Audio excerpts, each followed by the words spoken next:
मध्य प्रदेश के चुनावी दौरे के दौरान अलग अलग जिलों में जाते हुए मुझे पति पत्नी और इलेक्शन की इस कहानी के बारे में पता लगा।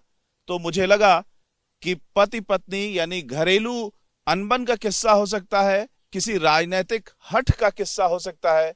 लेकिन जब हम कंकर मुंजारे के पास यहाँ जंगल के बीच में बनी एक झोपड़ी में आए तो मुझे पता लगा, यहाँ पर माहौल देख करके, यहाँ कंकर मुंजारे से बात करके, कि ये दरअसल एक राजनीतिक सोच की कहानी है, एक राजनीतिक क्रांति की कहानी है जो कि नई नहीं है। कंकर मुंजारे सिर्फ प्रत्याशी नहीं है बल्कि एक बार के सांसद और 3 बार के विधायक हैं, और ये सब कुछ उन्होंने अपने दम पर निर्दलीय रह करके किया है, कभी किसी पार्टी की कोई खास मदद नहीं ली। कंकर मुंजारे जी, पहले तो आपका राजनीतिक इतिहास जानना चाहेंगे। आप 3 बार विधायक रहे और 1 बार सांसद रहे, तीनों बार निर्दलीय विधायक रहे। एक बार आपने पार्टी का सिंबल लिया, लेकिन निर्दलीय माना जाएगा उसे। बिल्कुल निर्दलीय माना जाएगा। और उसके पहले हम छात्र नेता थे। तो एक बालाहाट में एक युवक को पुलिस ने मारा लॉकअप में ले जाके, तो उसकी मृत्यु हो गई। उसको आंदोलन किया हमने उस पर। तो छात्रों का आंदोलन था, फिर उसमें जनता भी जुड़ गई। ये घटना है 20 फरवरी 1975 की। उसमें हम जेल चले गए। तो फिर 2.5 साल हम जेल में रहे और हमको सजा भी हो गई 2.5 साल की। फिर हम निकल के आए तो फिर हमने मजदूरों के लिए काम किया, फिर किसानों के लिए काम किया। और उसके बाद मजदूर आंदोलन में हमारे 3 साथी को पुलिस ने गोली मार दी। उस समय सरकार कांग्रेस की थी। वो अपने हक की बात कर रहे थे कि भी हमको वेतन ठीक मिले, और गलत चार्जशीट दी है वो नहीं दिया जाए। कितनी बार अब तक जेल गए? मैं अभी तक 25 बार जेल जा चुका हूँ। 25 बार जेल जा चुके। तो यहाँ पर बालाघाट की राजनीति करते हुए आपको क्या लगता है कि आपकी सबसे बड़ी उपलब्धि क्या है? बालाघाट को क्या आपने कुछ दिया? 3 बार विधायक रहे, 1 बार सांसद रहे, बालाघाट को आपने क्या दिया? देखिए, बालाघाट के लिए हमने एक तो ये ब्रॉडगेज जो है गोंदिया से जौलपुर, उसके लिए आंदोलन किया हमने। उसको आंदोलन करके ब्रॉडगेज को 2 बार आंदोलन किया, 2 बार हम जेल गए इसमें भी। और वो अंततः वो ब्रॉडगेज बनी। उस समय जब हम पार्लियामेंट में थे तो जॉर्ज फर्नांडिस रेल मंत्री थे उस समय।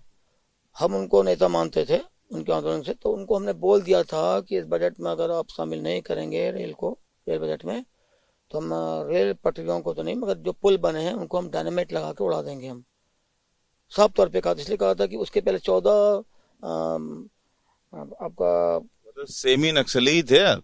से भी नक्सली बोले जो बोल रहे। तो हमने कहा था भाई, एक बड़ा दुर्घटना हुई थी यहाँ पे 14 अगस्त को 1984 में। तो उसमें 500 लोग मर गए थे बालाहाट में, चेरेगांव के स्टेशन के पास। तो हमने कहा बार बार हमारे यहाँ के लोग मरने के लिए नहीं है, ये रेल लाइन बहुत पुरानी हो गई है, इसको बदल दो, ब्रॉडगेज बनाओ इसको आप। तो फिर उन्होंने कहा था कि ठीक, हम इसको करते हैं। तो पार्लियामेंट में पहली बार रेल की बात उठी। और फिर वो रेल लाइन ये 89 में उठी। और ये जो आंदोलन हमने किया था वो आपका 87, 88 इसमें आंदोलन किया था हमने। तो यानी यहाँ पर जो बालाघाट में ब्रॉडगेज रेल लाइन है वो आपकी देन है? वो हमारी देन है। हम उस पर जेल गए हैं, सजा हुई है, हमारे साथी लोग जेल गए हैं। और जिस समय रेल आई उस समय जॉर्ज फर्नांडिस वहाँ रेल मंत्री थे? जिस समय रेल आई, जब बजट में उन्होंने डाला तब थे, मगर जब रेल आई तब तक जॉर्ज फर्नांडिस हट चुके थे। वो 15 महीने की सरकार थी कुल। तो बालाघाट के जॉर्ज फर्नांडिस हैं आप? नहीं, मैं तो नहीं कह सकता ऐसे, लेकिन हम उनसे प्रभावित थे? लेकिन आप? प्रभावित तो मैं बहुत था उनसे, प्रभावित बहुत था उनसे। उनके मजदूर आंदोलन और उनका जो एक क्रांतिकारी स्वभाव था, एक उनके विचार थे अच्छे, प्रभावित था मैं उनसे। तो जो ये कहानी है कि आपको घर छोड़ करके यहाँ आना पड़ा है, इस जंगल में हम देख रहे हैं कहीं कुछ नहीं है, बगल में बांध है, और इस जगह पर आपने एक पेड़ के नीचे अपना ये झोपड़ी बनाई है जो चारों ओर से खुली है। क्या कहानी है ये? मुझे इसलिए आना पड़ा यहाँ पर कि अनुभव मुजारे कांग्रेस के लिए प्रचार कर रही है। आपकी पत्नी? हाँ, मेरी पत्नी है, विधायक है बालाहाट से, और मैं बीएसपी के सिंबल पे चुनाव लड़ रहा हूँ लोकसभा का, बालाहाट से। तो मैंने उनको बोला था कि भाई आप जो है, आप एक दूसरी पार्टी के लिए प्रचार कर रही है, मैं अपनी पार्टी का प्रचार कर रही हूँ, तो दोनों में प्रतिद्वंद्विता है राजनीतिक, और एक दूसरे का हम विरोध कर रहे हैं। तो एक ही घर में रहना ये ठीक नहीं है। एक ही किचन होगा, एक ही घर में रहेंगे तो लोग बहुत गलत समझेंगे, अच्छी बात नहीं है। और हमने शुरू में कह दिया था उनको, जब कैंपेन भी शुरू हुआ तभी बोल दिया था हमने। तो मतलब हमने 1 तारीख को उनको बोल दिया था कि बेहतर हो कि आप प्रचार करो अपनी पार्टी के लिए जरूर, लेकिन एक घर में रह के नहीं, ये सिद्धांतों के खिलाफ है, उसूलों के खिलाफ है, ये ठीक सिद्धांत नहीं, ठीक संदेश नहीं जाएगा इसका। तो हमने कहा आप 19 अप्रैल तक के लिए आप घर से बाहर रहें और अपनी बहन उनके पास चले जाएं, या जहाँ भी रहना चाहे वहाँ रहें आप, और जो प्रचार करना करें आप। मैं तो कैंडिडेट हूँ तो मैं तो नहीं जाऊँगा, आप चले जाएं। तो उन्होंने बाद में मना कर दिया कि हमने विधानसभा में नहीं गई तो अभी क्यों जाएंगे। तो विधानसभा की बात अलग थी, आप अलग लड़ रही थी, हम अलग लड़ रहे थे, लेकिन अब तो हम लोकसभा खुद ही लड़ रहे हैं, आप नहीं लड़ रही हो, तो आपको जाना चाहिए। हंसी के पात्र हम नहीं बनना चाहते लोगों में। ये क्या बात कर रहे हैं, ये सिद्धांत की बात करते हैं, वसूली की बात करते हैं, पति पत्नी दोनों जो है एक घर में रह रहे हैं, एक दूसरे के खिलाफ कर रहे हैं, तो ये मिली हुई मामला लगेगा। तो वो जब वो नहीं मानी तो हमने पहले कह दिया था कि आप नहीं जाओगी तो हम छोड़ देंगे घर, लेकिन जाना तो पड़ेगा। तो वो नहीं मानी तो हमने घर छोड़ दिया 5 अप्रैल को। उनका क्या प्रतिक्रिया रही? उनकी प्रतिक्रिया रही कि वो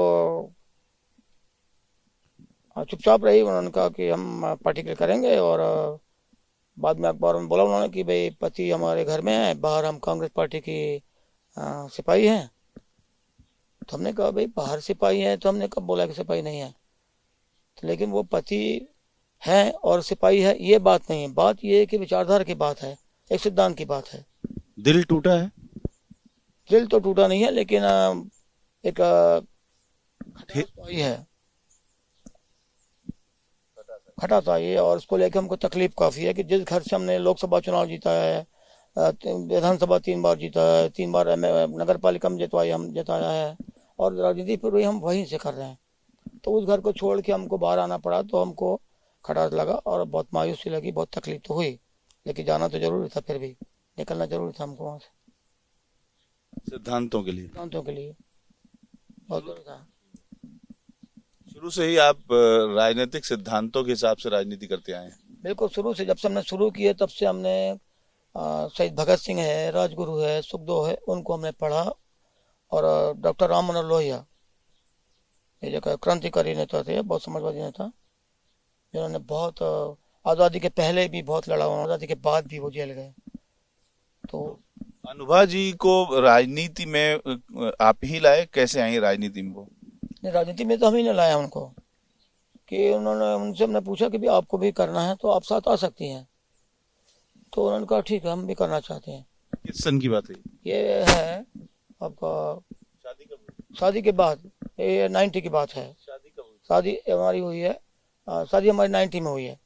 तो 90 के बाद एक कार्यक्रम हमारे साथ वो गई थी बम्बई, जब जॉर्ज फर्नांडिस ने वहाँ कार्यक्रम कराया था वो, तो वहाँ हमने वो देखा कि वो उनसे बात की, तो उन्होंने नारे वारे लगाए। तो हमने कहा कि आपको भी आना है तो आप आ सकती है, आप देखो, आप तय कर लीजिए। तो कहा कि नहीं, हम भी आएंगे। यानी आपने घर में भी लोकतांत्रिक तरीका अपनाया? बिल्कुल बिल्कुल, एकदम लोकतांत्रिक, कभी ये नहीं बोला कि तुमको ये करना है, नहीं। हमने कहा कि आप आ सकती, आना चाहें तो। उनका ठीक, हम करेंगे। तो उसके बाद करना शुरू कर दिया, फिर एकदम लोकतांत्रिक। आप निर्दलीय रहे, वो कांग्रेस कैसे ज्वाइन कर ली? उन्होंने ज्वाइन कर लिया, उनको, हमको लगता है कि अब उनके अंदर में वो चीज़ें नहीं बची थी कि हम संघर्ष करें।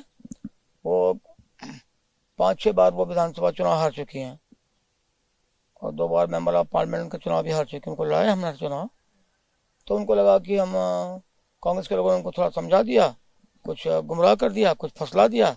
कांग्रेस को जानते थे कि अनबा मुजाहिर को हम लाएंगे तो कंकर मुजाहिर कमज़ोर कर देंगे, और मोमदर जीत जाएगी और हमको एक सीट का फायदा हो जाएगा और बाकी जिले में भी उनका जो है हमको फायदा मिलेगा। तो कांग्रेस ने ये अच्छी बात नहीं की, एक कूटनीति रची उन्होंने कांग्रेस पार्टी ने, उसमें शामिल दिग्विजय सिंह है, कमलनाथ है, ये लोगों ने मिलके ये सब किया। वो चली गई, तो हमने रोका भी, उनको मना भी किया कि आप मत जाओ, ये गलत कदम आपका है। तो नहीं मानी कि नहीं, हमने बात कर ली, हम जाएंगे। हमने कहा ठीक है फिर जाओ आप। तो जिस तरीके की वो राजनीति कर रही हैं उससे आपका वैचारिक मतभेद है? वैचारिक मतभेद तो बहुत ज्यादा है, बहुत ज्यादा वैचारिक मतभेद हमारा। आप क्यों नहीं कांग्रेस में गए, आप क्यों नहीं बीजेपी में गए या किसी और पार्टी में आप क्यों नहीं गए? इतने साल हो गए। देखिए कांग्रेस में मुझे दिग्विजय सिंह ने बोला, उसके पहले मेरे को अर्जुन सिंह ने बोला जब मैं एमएलए था कि आप कांग्रेस पार्टी में आ जाओ। उस वक्त मलाई थी, हम नहीं गए। हमने कहा नहीं, हम आपको सपोर्ट करते रहेंगे लेकिन पार्टी में नहीं आएंगे हम। मलाई थी इसलिए नहीं गए? लोग मलाई के लिए जाते हैं। मलाई थी इसलिए हम नहीं गए। हमने कहा मलाई थी, हमको नहीं आना है। अब इस बार की बात आपको बता रहे हैं कि इस बार मेरे बहुत सारे लोगों ने, समर्थकों ने कहा कि लोकतंत्र बचाना है, संविधान बचाना है, तो कांग्रेस में बात करो आप। हमको भी बोला उन्होंने। तो हमने कहा ठीक है, बात कर लेते हैं। हमने बात की दिग्विजय सिंह से और उनका जो जीतू पटवारी, उनसे बात की। तो उन्होंने बोला ठीक है, आप सिंबल दो, लोकतंत्र बचाना है, संविधान को बचाना है और मोदी की जो ये मनमानी है, तानाशाही है, इसको रोकना है। तो उन्होंने कहा कि बताते हैं। फिर बाद में उन्होंने तो हमको सिंबल नहीं दिया। इसी चुनाव में? इसी चुनाव की बात है, भोपाल हम गए थे। और फिर उन्होंने एक ऐसे व्यक्ति को सिंबल दे दिया, ऐसे व्यक्ति को टिकट दे दी कि जो कोई राजनीति की एबीसीडी भी नहीं जानता है। सिर्फ जिला पंचायत अध्यक्ष बन गया तो अध्यक्ष वो सब लेन देन करके अध्यक्ष बन गया, जैसे होता है। अशोक जी का बेटा, अशोक सिंह सरस्वार का बेटा, कुछ भी नहीं मालूम उनको, कुछ भी। वो एकदम डमी कैंडिडेट है। वो खुद ही बोलते जिला पंचायत में हमारी कुछ सुनता नहीं है, हमारी कोई मानता नहीं है, खुद ही बोलते हैं। वो अपना घर नहीं ले पा रहे, जो घर मिला है उनको सरकारी, उस पर बीजेपी का कब्जा है। अब वो बोलते हैं कि लोकसभा में आवाज उठाएंगे, तो भाई यहाँ तो आवाज नहीं उठा पा रहे आप। तो एकदम डमी कैंडिडेट है वो, सेटिंग वेटिंग करके सब हुआ है और प्रहलाद पटेल ने उनको सेटिंग की है अपनी कैंडिडेट को जिताने के लिए। बीजेपी की राजनीति को आप कैसे मानते हैं? अरे बहुत ही खराब राजनीति बीजेपी की। वो धर्म के आधार पर और हमेशा झूठ बोलना, उनको कभी अच्छा नहीं किया। कभी हम देख रहे हैं शुरू से, हमको बीजेपी का भी ऑफर आ चुका है। पहले प्रहलाद पटेल जब यहाँ लड़ने आए उसके पहले मुझे ऑफर था, मैंने मना कर दिया था। कमल पटेल ने मुझे बोला था, जो मंत्री थे। तो बहुजन समाज पार्टी ही क्यों? बहुजन समाज पार्टी मैंने इसलिए कर लिया कि मुझे सिर्फ सिंबल लेना था, मुझे लड़ना था। और पार्टी यह है कि ये अभी इसमें जो लोग हैं यहाँ पर वो बहुत कमजोर लोग हैं, दबे लोग हैं, कुचले हुए लोग हैं। तो इसलिए मैंने बोला चल ठीक है, उनका ऑफर आया कि हमारे सिंबल पे लड़ो। तो मैंने चलो ठीक है, सिंबल पे लड़ते हैं। और सिंबल हमारे पास चुनाव लड़ने के लिए कुछ पैसा वैसा दिया उन्होंने? कुछ नहीं, 1 रुपए भी नहीं, 1 रुपए भी नहीं दिया। लिया भी नहीं? हमने लिया भी नहीं। आपसे लिया भी नहीं? हमसे लिया भी नहीं, हम तो दे ही नहीं सकते। वो पैसा मांगते तो हम किसी को दे नहीं सकते, ले नहीं रहे, क्या देंगे। दिग्विजय सिंह से जब बात की तो दिग्विजय सिंह ने हमको अभी बोला था कि पार्टी के पास फंड नहीं है। अरे हमने कहा फंड कौन मांग रहे हैं, हम फंड मांगने वाले लोग नहीं है। लेकिन बहन जी से भी कुछ राजनीतिक असहमतियां रही हैं आपकी? नहीं, उनसे असहमति का बात यह है कि कई मामले ऐसे हैं कि जो हमको अच्छे नहीं लगते हैं। खासतौर से जो कई बार उनका बड़े पैमाने, जो राष्ट्रीय स्तर की जो बात होती है उस पर वो जरा खामोश हो जाती हैं, चुप हो जाती हैं राष्ट्रीय मुद्दों पर। राष्ट्रीय मुद्दों पे, तो वो ठीक नहीं लगता हमको उनका। समझौतावादी लगता है। हाँ, समझौतावादी लगता है, तो वो ठीक नहीं लगता हमको। और बहन जी का जो भ्रष्टाचार के आरोप हैं वो भी आपको बुरे लगते हैं? आरोप तो भ्रष्टाचार के किसी पे भी लगे वो अच्छे नहीं लगते हमको, बहुत खराब लगते हैं, बहुत बुरे लगते हैं। उसके खिलाफ तो हमारी लड़ाई है, भ्रष्टाचार के खिलाफ। लेकिन सिर्फ सिंबल के लिए आपने ले लिया? सिंबल हमको चाहिए तो सिंबल हमने ले लिया। जीत की उम्मीद कितनी है आपको? लग रहा है कि भाई मोदी जी एक तरफ आ रहे हैं रैली करने आज, और आप यहाँ झोपड़ी में से निकल रहे हैं प्रचार करने, तो जीत की उम्मीद कम है? जीत की उम्मीद पूरी है। मोदी जी का आने का मतलब ही हमारी जीत पक्की है, क्योंकि बहुत कमजोर है, तब मोदी जी यहाँ पर आ रहे हैं। उनको उम्मीदवार बहुत कमजोर है, इसलिए आ रहे हैं। जिस महिला को दिया है उसको भारतीय जनता पार्टी ने पार्षद बनने के बाद अध्यक्ष के लायक नहीं समझा, उसको अब लोकसभा के चुनाव में टिकट दे रहे हैं। जिसको नगर पालिका अध्यक्ष के लायक नहीं समझा आपने, इनको बंद कर दिया था, फिर फॉर्म भर दिया अध्यक्ष का, फिर बाद में बोला कि वोट डाल दो, रोते रहे तो अपनी आवाज भी नहीं उठा पाई। बहुत कमजोर सीट है भाजपा की है। अब इसको जिताने के लिए भाजपा ने, इसलिए तो मैंने कहा कि भाई बीजेपी ने अपने कैंडिडेट को जिताने के लिए कांग्रेस से समझौता किया, सौदाबाजी किया, डमी कैंडिडेट उतार दिया। आरती पारधी को भारती पारधी को टिकट दिया है, एक पार्षद को सीधे लोकसभा का टिकट दिया है। ये बीजेपी का एक अच्छी बात मानी जाएगी या कोई मजबूरी है? नहीं, उनकी तो कोई अच्छी बात नहीं है। वो प्रहलाद पटेल की कैंडिडेट है, वो पार्टी की कैंडिडेट नहीं, सिर्फ प्रहलाद पटेल कैंडिडेट है। प्रहलाद पटेल से उनके संबंध अच्छे हैं तो उनकी कैंडिडेट है वो। और कांग्रेस के पास देखिए, मैं इसलिए मैं बोल रहा हूँ, कांग्रेस पास अच्छे, अगर हमको नहीं दिया कोई बात नहीं, हमको तो कोई था नहीं, हम तो लोगों के कहने चले गए थे, हमको कोई तकलीफ नहीं हुई कि मेरे जो वोटर है वो बार बार मुझे बोल रहे थे, चले गए थे हम कि ठीक है टिकट दो, सिंबल दो, लेकिन हमको नहीं दिया कोई बात नहीं। लेकिन हिना कौरे जो 2 बार एमएलए रही हुई, उसकी फैमिली भी मतलब राजनीतिक फैमिली, उसके पिता मंत्री थे, उनकी मदर एमएलए थी, ये 2 बार एमएलए है और विधानसभा के उपाध्यक्ष रही है, उसको टिकट नहीं दे रहे आप। वो टिकट की दावेदार थी, उसने बहुत कोशिश की। ये कांग्रेस के लिए कह रहे हैं, कांग्रेस के लिए कह रहे हैं। बीजेपी के पास तो आप गए ही नहीं। नहीं, बीजेपी वाले तो गए नहीं, उन्होंने बुलाया भी नहीं और हम गए भी नहीं। उसके पहले बहुत पहले बुलाया था, तब हमने मना कर दिया था, हम नहीं आएंगे। कोशिश करते रहे हम। नहीं जा सकते भी नहीं। नहीं, कभी नहीं, बीजेपी के साथ तो कभी नहीं जा सकते हम, कभी भी नहीं जा सकते बीजेपी के साथ। बीजेपी से मुख्य असहमति क्या है? बीजेपी के साथ जाना मतलब आत्महत्या करना हमारे लिए, पूरे विचारों की तिलांजलि दे देना है। मतलब एक नहीं कई मुद्दों पे असहमति। कई मुद्दे पे असहमति उनका। बीजेपी का देखो असहमति का मामला ये है कि देखो, मोदी ने 10 साल पहले बोला था, जब वो मुख्यमंत्री तब बोला था हम किसानों को एमएसपी का समर्थन करते हैं, स्वामीनाथन रिपोर्ट की समर्थन करते हैं, हम वो मिलना चाहिए। और जब वो प्राइम मिनिस्टर बन गए तो एमएसपी के लिए लोग आंदोलन कर रहे हैं बॉर्डर पे दिल्ली की, 750 लोग मर जाते हैं, उनको पीटा जाता है, नक्सलाइट बोला जाता है, आतंकवादी बोला जाता है, तालिबानी बोला जाता है उनको। वही मोदी पहले बोल रहे थे नहीं उनको मिलना चाहिए, उसके बाद तालिबानी बोल रहे हैं उनको। सड़कें काट दी, गड्ढे कर दिए, किले ठोक दी सड़कों पर। अरे कोई भाई पाकिस्तान से आ रहा है युद्ध करने क्या, कि कोई चाइना का आ रहा है, कोई बाहर हो रहा है क्या? अगर कोई विधायक या कोई ऐसा नेता होता जो कभी कोई इलेक्शन ना जीता होता और यहाँ झोपड़ी में रह रहा होता, पेड़ के नीचे जंगल में, तो कुछ निरीह सा लगता, कुछ बेचारगी दिखती। लेकिन कंकर मुंजारे के साथ ये बात नहीं है।